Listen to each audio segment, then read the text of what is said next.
Hello friends, வணக்கம். இது பார்த்திங்கன்னா 10 rupees commemorative coin, Maharana Pratap coin. இதில் வந்து 2 mint friends, Mumbai and Hyderabad. என்கிட்ட இருக்கிறது ரெண்டுமே வந்து ஹைதராபாத் மின்ட்டு. அது வந்து கொஞ்சம் ஸ்கேரான காயினு.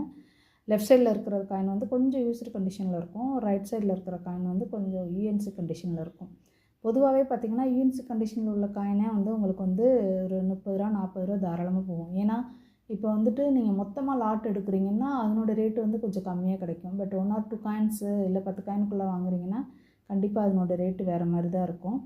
யூஎன்சி கண்டிஷனாக இருந்தால் கண்டிப்பாக நல்ல பக்கா யூஎன்சியாக இருந்தால் கண்டிப்பாக வந்து ஒரு 100 ரூபா ரேஞ்சில் தாராளமாக போகும். ஸோ உங்கள் கலெக்ஷனில் ஹைதராபாத் மின்ட், ஏன்னா ஸ்கேரான காயினே எப்பயுமே வந்து அடுத்தடுத்து ரேராக சான்சஸ் நிறைய இருக்குது. ஸோ எங்கிட்ட வந்து ரெண்டுமே ஹைதராபாத் மின்ட் தான். உங்கள் கலெக்ஷன்லேயும் ஹைதராபாத் மின்ட் இருந்தால் 1 or 2 காயின்ஸ் முடிஞ்சளவுக்கு யூஎன்சியாக இருந்தால் எடுத்து வச்சுக்கோங்க. Thank you friends.